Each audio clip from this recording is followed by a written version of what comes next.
Oggi ricettina deliziosa e facilissima con pasta sfoglia e carciofi. La prima cosa da fare ovviamente è pulire i carciofi.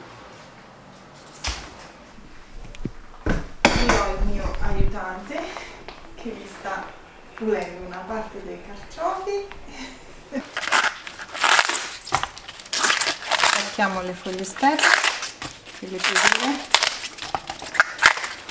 La quantità di carciofi di questa ricetta dipenderà ovviamente dalla grandezza dei carciofi utilizzati. Questi qua sono piccoli. Scusate, c'è un po' di rumore, ma c'è mio marito di là che si guarda il derby. Oggi c'è Roma-Lazio, quindi lasciamolo stare.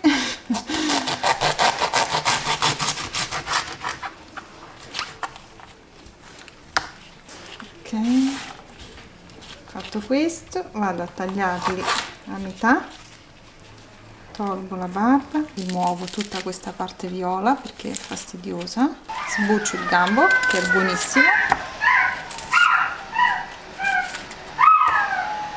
Piero, e li metto in acqua. Ecco qua, qui ho già tutti i carciofi puliti. Tagliamo i carciofi a fettine sottili. Tagliamo anche i gambi dei carciofi, a pezzettini piccoli piccoli. Uno spicchio d'aglio tagliato a metà e aggiungiamo i carciofi che abbiamo sminuzzato. Sono 380 grammi.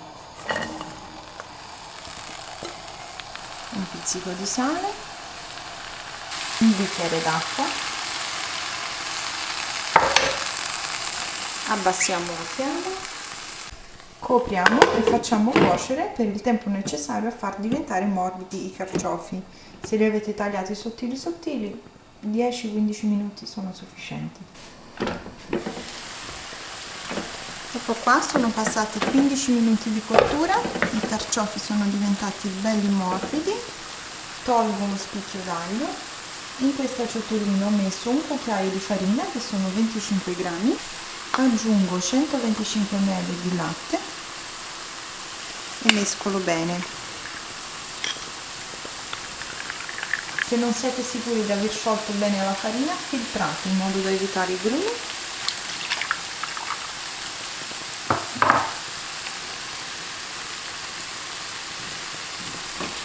Mescoliamo.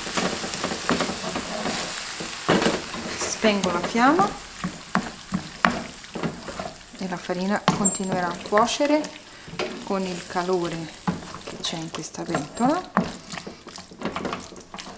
e poi cuocerà anche in forno. Ecco qua, abbiamo ottenuto dei carciofi cremosi deliziosi, ragazzi. Potete usarli anche per fare un tortino. Apriamo la sfoglia. I carciofi oramai sono freddi, li vado a trasferire al centro della pasta sfoglia.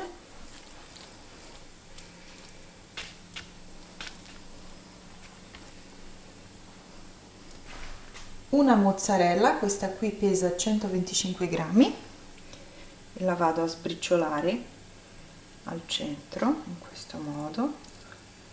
Ora, facoltativo, se non siete vegetariani potete aggiungere un po' di prosciutto cotto.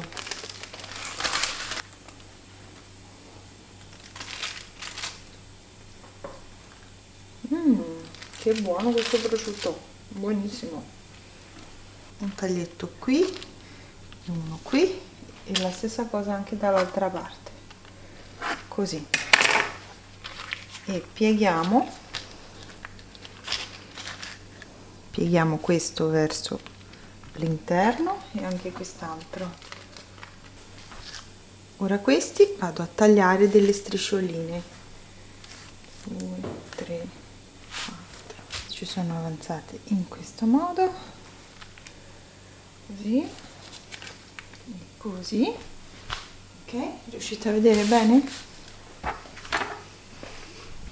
E adesso vado a chiudere arrotolando queste striscette in questo modo e le incrocio qui al centro, arrotolo e incrocio, arrotolo e incrocio.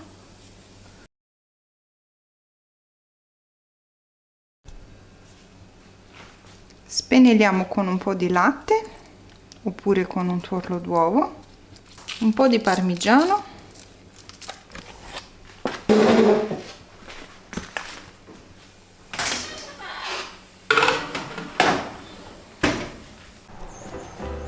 ed ecco a voi il risultato dopo 25 minuti in forno a 200 gradi.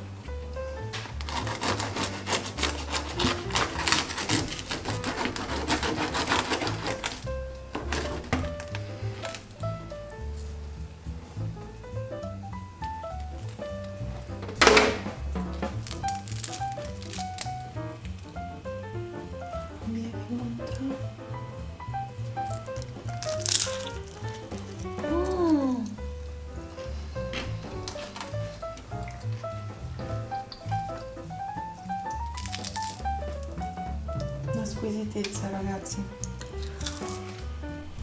troppo buona. Taglio un'altra fettina, va.